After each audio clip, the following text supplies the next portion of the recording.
예, 안녕하세요.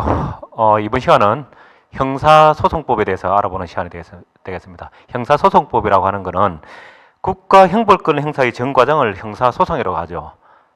그러한 절차를 규정한 법, 이게 형사소송법입니다. 그래서 책 84페이지에 보면은 형사소송의 일반적인 원칙에서 탄핵주의와 기문주의 해서 탄핵주의는 재판기관인 법원이 재판기관 이외의 자인 검사의 소추에 의해서 재판 절차를 개시하는 주의다라고 이렇게 설명하고 있고, 그죠?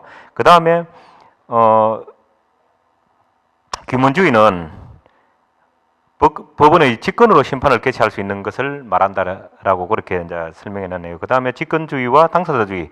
직권주의는 말 그대로 법원의 직권에 의해서 소송을 진행시키고 심판하는 주의를 말하고, 당사자주의는 뭡니까? 소송 당사자가 공격하고 방어하는 그런 그렇게 진행되는 주의를 말해도, 통상 영미법계주의에서 당사자주의를 많이 채택하고 있고 지배적으로 적용되고 있다는 거는 상식적인 얘기죠. 그 다음 실체적 진실주의와 형식적 진실주의라고 나와 있죠.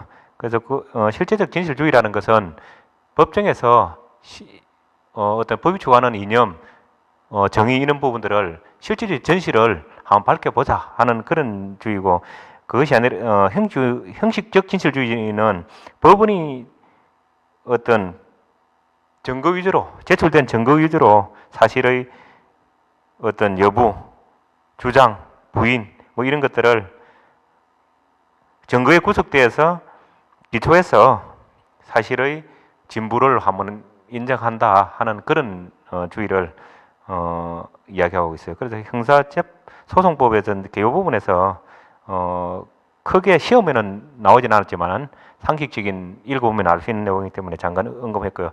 그 다음에 형사재판의 기본 구조에서 나와 있습니다. 그래서 형사재판의 기본 구조에는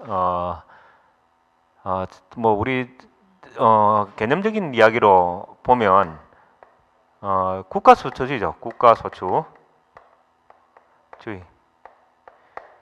이거는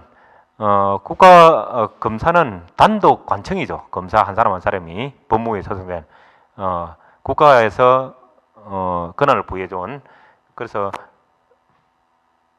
오직 개인이 아닌 국가만이 형무권을 갖고 소추를 할 수 있는 그런 주의를 채택하고 있다는 그런 설명이 있고, 그 다음 기소독점주의라는 용어가 나옵니다. 독점주의라고 하는 것은 기소를 검사만이 기소할 것인지 말 것인지를 기소를 제기할 수 있는 그러한 내용들을 이야기하고, 기소독점주의죠, 그죠? 그 다음 조금 전에 이야기했던 당사자주의, 그 다음 직권주의. 당사자의 어떤 이 법정에서 공격과 방어를 통해서 사실을 확인하는 당사주의. 그 다음에 법원이 직권으로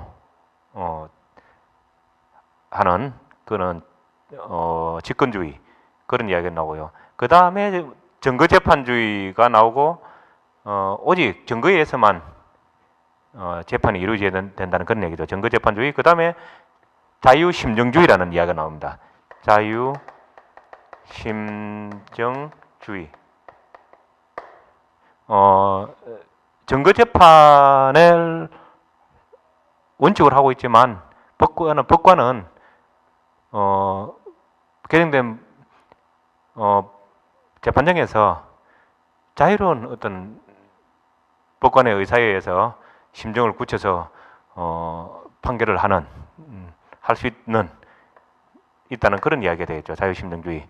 그래서 이런 개념적인 어떤 형사재판의 기본 구조에서 개념적인 개요 부분에 이제 이런 용어들이 나오고 있고, 그죠? 그 다음에 형사재판의 주체라는 이야기가 나옵니다. 그래서 이 부분은 시험에 2, 3년에 한 번씩 나오죠. 형사재판의 주체. 그래서 주체가 누구냐? 1번은 형사재판을 하기 위해서는 법원에 있어야 되죠. 법정에 가야 되는 법원. 두 번째는 누가 있어야 되겠습니까? 거기에서 기소를 한 검사가 있어야 될 것이고, 그 다음에 책임을 질 범죄 행위를 한 거에 대해서 책임을 질 피고인이 있어야 되겠죠. 이러한 세 사람을 형사재판에 주체라고 한다 해서 요거는 시험에 간간히 나오는 내용이 되겠죠. 꼭 기억을 해둬야 되겠습니다. 그렇게 보면 되겠고요. 그 다음에 이 법원은 재판권을 행사하는 국가기관을 법원이라고 하죠. 그래서 어떤 법관 한 사람으로 구성되는 걸 단독제, 2인 이상으로 구성되는 걸 합의제 이렇게 이야기하죠. 그 다음 검사는 아까도 이야기 말씀드렸지만 단독제 행정관청이다. 그러죠? 검사만이 기소를 할 수 있게끔 기소 독점주의라 그러죠. 할 수 있고 그 다음에 독특한 거는 검사는 검찰총장을 피라미드 정점에 두고 유기체적인 어떤 조직으로 움직인다라고 해서 검사 동일체의 원칙, 검사 동일체의 원칙, 뭐 이런 용어가 나옵니다. 그래서 그 정도 이해해 주시면 되고 피고인은 말 그대로 범죄 행위에 대해서 책임을 져야 될 자. 그런데 여기서 중요하게 봐야 될 부분들은 이 피고인이 갖는 권리죠. 권리가 뭐냐 하는 이게 중요한 부분인데 그래서 책에 보시게 되면 우리는 뭡니까? 진술 거부권, 그 다음에 법관 기피 신청권, 그 다음에 각종 방어권들이 있겠죠. 방어권. 그 다음 소송 절차에 참여할 수 있는 것, 소송 절차에 참여할 수 있는 권리가 있을 것이고, 그 다음에 당연히 변호사 선임권도 있겠죠. 호사 선임권. 그 다음 어떤 게 있겠습니까? 증거 보존 청구권. 그런 게 있겠죠. 증거 보존 청구권. 사실 피고인이 자기 방어를 하기 위해서는 증거 보존 청구권 이런 것들이 보장돼야 되겠죠. 그래서 이와 같은 권리에 대해서는 종류는 피고인의 어떤 권리가 아닌 것은 이렇게 시험에 나올 수 있겠죠. 그래서 이 부분들도 충분히 이해를 하고 넘어가셔야 되겠다. 부분 주체에 대해서 간단히 알아봤고요. 그 다음에 그 주체는 아니지만은 참가하는 변호인이 있겠죠. 변호인 부분에서는 우리가 눈여겨 봐야 될 부분이 국선 변호인이 선임을 하게 됩니다. 어떤 경우에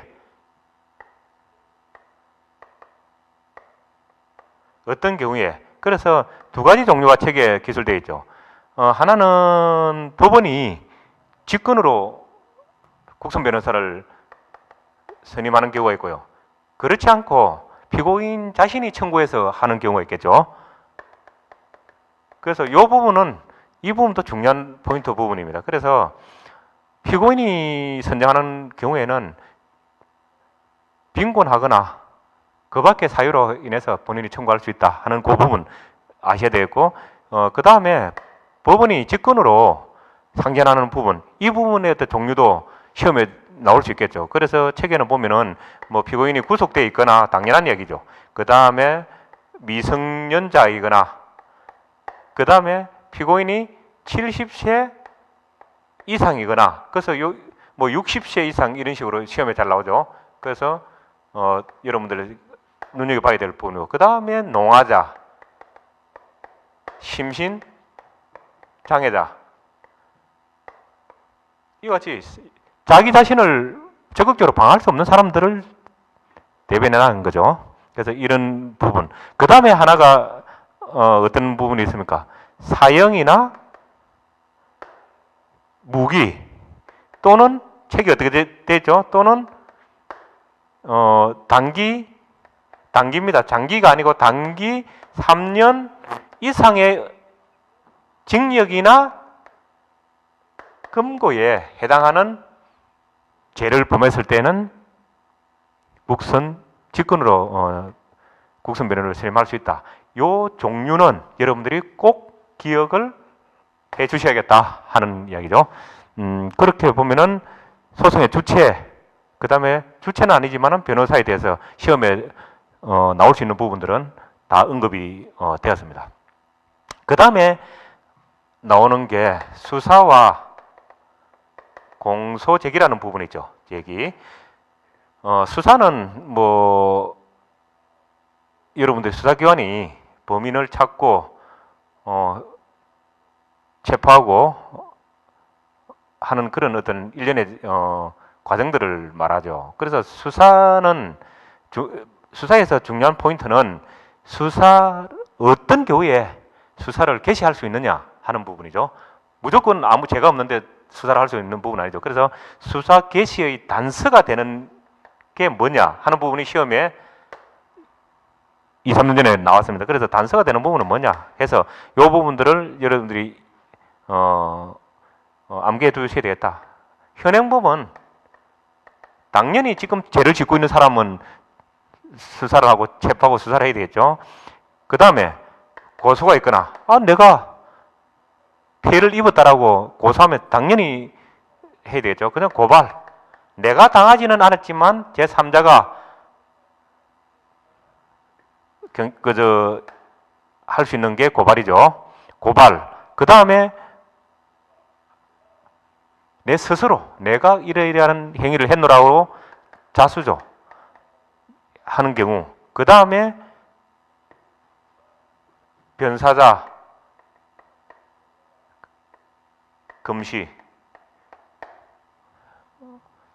지금 길가에 또는 외진 곳에서 시체가 발견되었다라거나 이런 걸 변사자를 금시할 경우에 이런 경우에 수사의 어떤 단서가 된다 해서 이런 부분들은 시험에 나올 수도 있는 부분이다 하는 부분을 보시면 되겠고, 그 다음에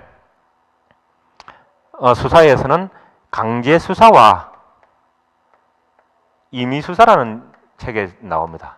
그래서 요거는 당연히 영장에 의해서 집행되어야 될 그런 수사 행위죠. 강제 수사는. 임의 수사는 본인의 동의를 얻어서 수사 절차를 진행하는 그런 부분입니다. 그래서 이 부분은 책에 읽어보면 충분히 이해할 수 있는 부분이기 때문에 그냥 넘어가도록 하겠습니다. 그 다음에 이 부분에서 강제 수사, 임의 수사가 있는데 여기서 중요한 부분은 영장 없이 체포 가능한 경우가 있죠. 영장 없이.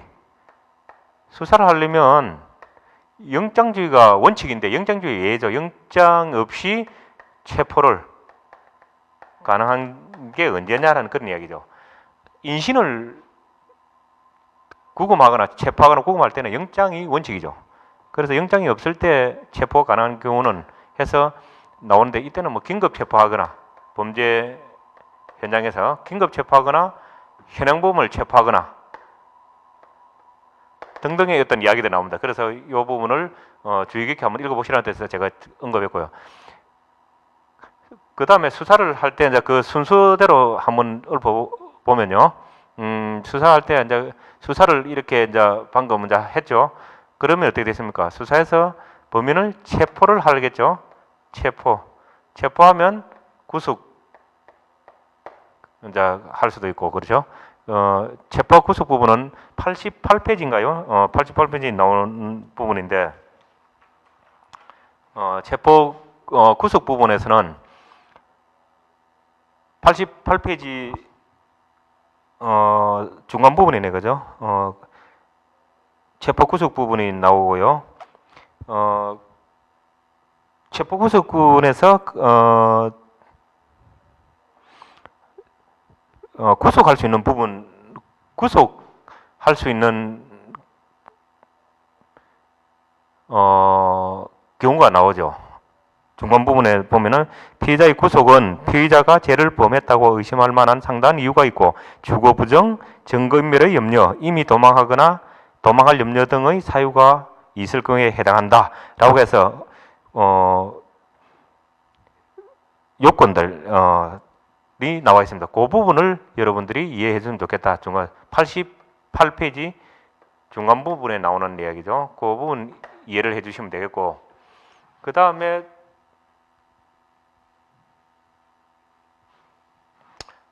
체포를 했으면 이제 구속하고 그러면 수사 종결 파트로 넘어가게 되겠죠. 수사 종결 파트로 넘어가면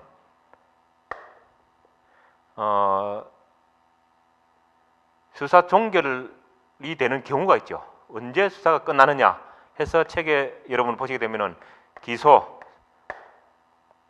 법원에 어떤 이러이러한 검사가 죄를 묻는 행위죠. 기소를 하거나 그 다음에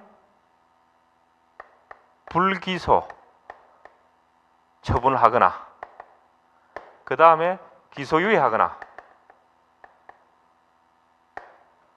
기소유예하거나 그 다음에 무혐의 처분, 죄가 없다는 거죠. 혐의가 없다는 거죠. 무혐의 처분을 하게 되면 수사가 종결되는 거죠. 그래서 요 하나, 둘, 셋 무혐의 처분까지 4가지 종류 수사를 진행하다가 기소를 하게 되면 이제 수사가 종결된다는 거죠. 기소하거나 불기소하거나, 기소는 하지 않고 종결하거나, 죄는 있지만 기소를 유예하거나 무혐의 처분할 경우에 수사 종결을 하는 경우다 하는 내용을 여러분 아시면 되겠고, 여기서 불기소 처분의 종류를 이 책에 도표로 나와 있는데, 이 종류에서 협의의 어떤 부분을 보면 공소권 없음, 그 다음 죄가 안됨, 혐의 없음에서 3가지 종류 나옵니다. 내용은 책에서 그 도표에 요건들이 나오고 내용이 읽어보시면 충분히 이해될 수 있는 그런 내용들로 나와 있고, 그 다음에 여기에 기소를 유예하는 것, 그 다음에 기소 중지하는 것,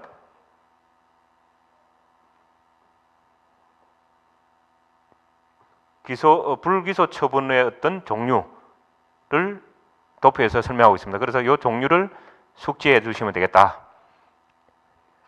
먼저 이렇게 해서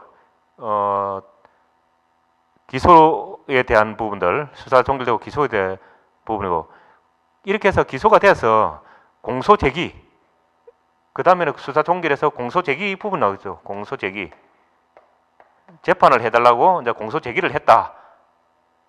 여기에서 나오는 용어는 개인이 공소를 제기할 수 있는 것이 아니라 오직 국가기관만이 할 수 있다는 국가소주주의, 그 다음에 그 국가소주 중에서도 검사만이 할 수 있다, 기소 독점주의, 이런 용어들이 나오죠. 그 다음에 기소를 검찰만이 할 수 있고, 그 다음에 기소를 할 것이냐 말 것이냐 판단도 검사가 한다, 기소 편의주의, 이런 용어들을 이해해 주셔야 되겠죠. 그 다음에 공소가 제기되면 그 다음에는 어떻게 되겠습니까? 공판 절차로 넘어가겠죠. 공소 제기되면 공판 절차, 이제 재판을 하게 되겠죠. 공소가 제기되면 재판 절차로 넘어가게 되는데, 이때 여러분들이 이거는 암기를 하셔야 되겠죠. 공판 절차의 어떤 순서가 어떻게 되냐 해서 시험에 출제되었죠. 자주 출제되었는데, 책에서 여러분들 보면 아시겠지만 제일 먼저 어디 체포행위 있을 때도 그렇고 피의자나 피고인에게 뭡니까? 진술 거부권이 있다는 걸 항상 이야기하죠. 그러니까 재판에 기소가 됐기 때문에 피고인이죠. 피고인. 수사 단계에서는 피의자. 여러분 그 용어를 구분 잘해야죠. 피고인 진술 거부권. 진술을 안 하고 거부할 수 있다. 기본적 권리 이야기를 하죠. 그 다음에 뭡니까? 인정신문이라는 게 나오죠. 인정신문. 그 다음에 뭐 어떻게 됩니까? 인정신문을 하게 되면은 검사가 진술하죠. 검사 진술 다음에 그 다음에 뭐겠습니까? 피고인 진술이 나와 있겠죠. 피고인 진술이 나올 것이고, 그 다음에 또 어떤 게 있겠습니까? 어떤 책에 보시면은 정확하게 나오죠. 변론이 있고, 피고인 진술이 있고, 증거조사 다음에 피고인 신문, 변론, 그 다음에 판결의 선고 이런 순서로 나오네요. 그래서 책 90페이지 부분을 이 부분은 순서 부분은 여러분들이 꼭 암기를 해 주셔야 되겠습니다. 그렇게 해 주시면 되겠고 그 다음에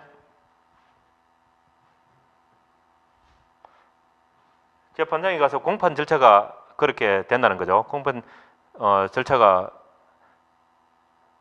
순서가 그렇게 되었고요.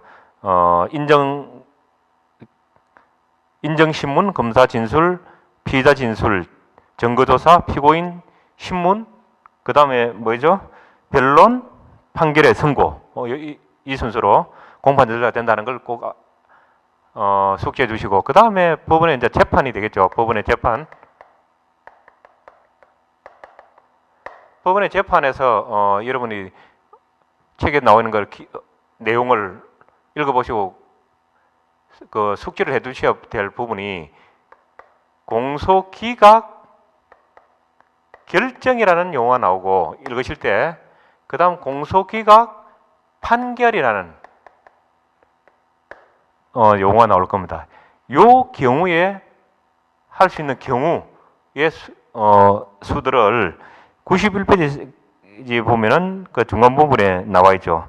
할 수 있는 부분, 경우, 할 수 있는 경우죠. 그래서 요거를 구분할 수 있어야 되겠다.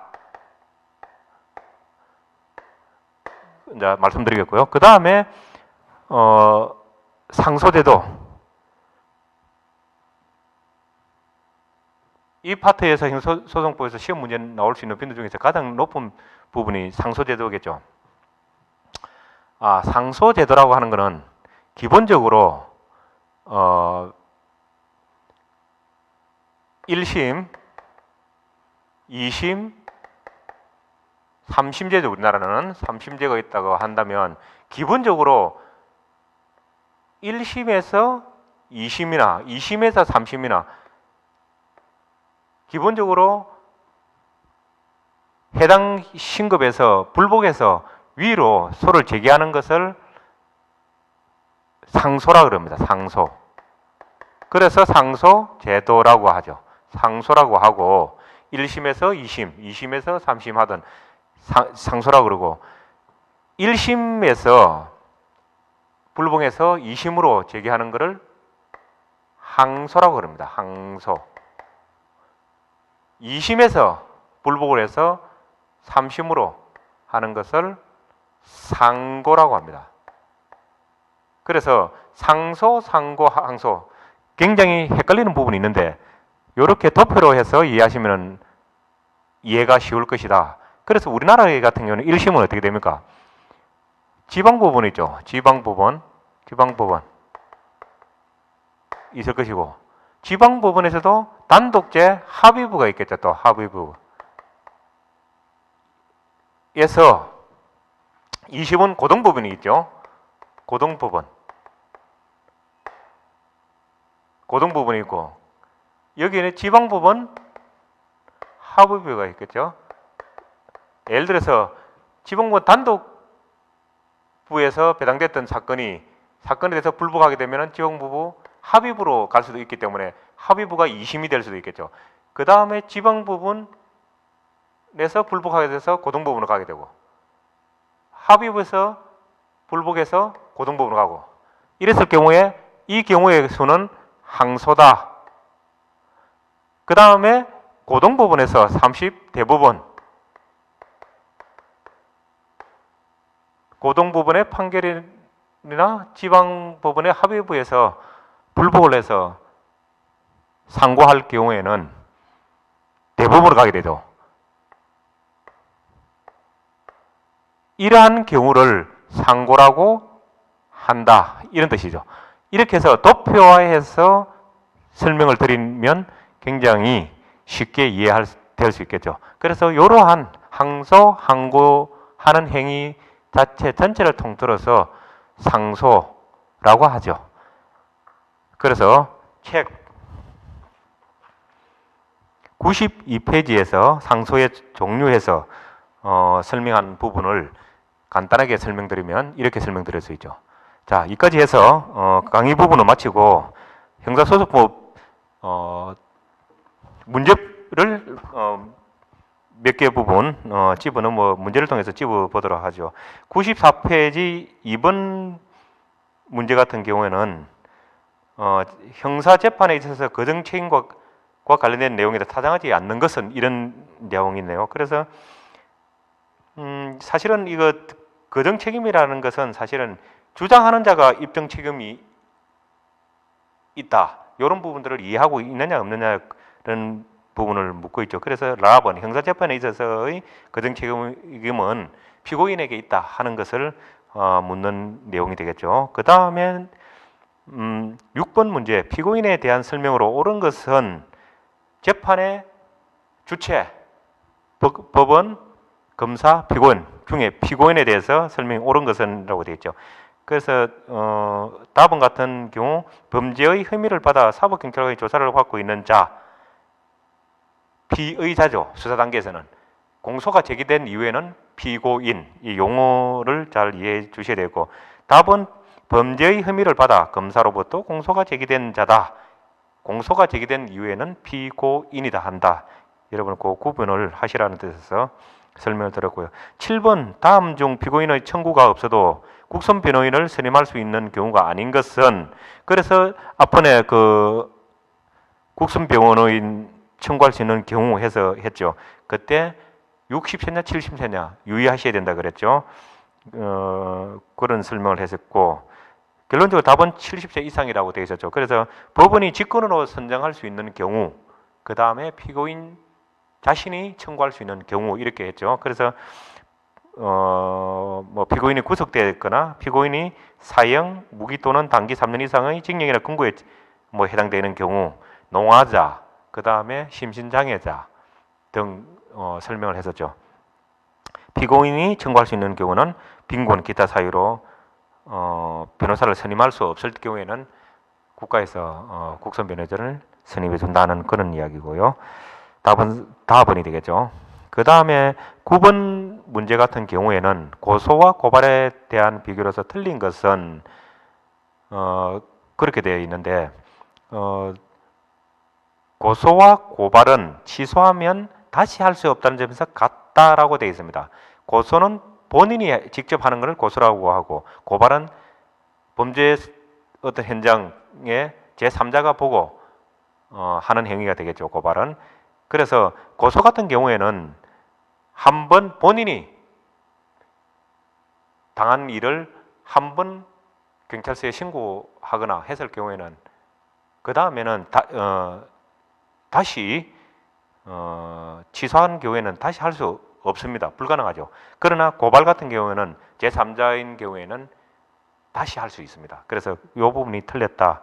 요거는 상식선에서 여러분 이해해 주셔야 되겠고, 그 다음 수사기관의 최장 구속 기간은 이렇게 되어 있는데요. 요거는 여러분 그 30일입니다. 경찰이 10일, 검사가 10일 이렇게 할 수 있습니다. 그러나 검사는 1회 한해서 또 연장을 해서 10일 해서 총 30일이다. 요거는 여러분 그 시험 문제를 통해서 암기해 주시면 되겠고, 그 다음에 14번 문제 1심에 불복하여 2심에 이의를 제기하는 것을 무엇이라고 하는가? 조금 전에 도표로 했죠. 1심에 불복해서 2심에 하는 것을 항소라고 한다. 그 다음 상고, 이러한 행위를 상소제도라고 하고 상소라 한다.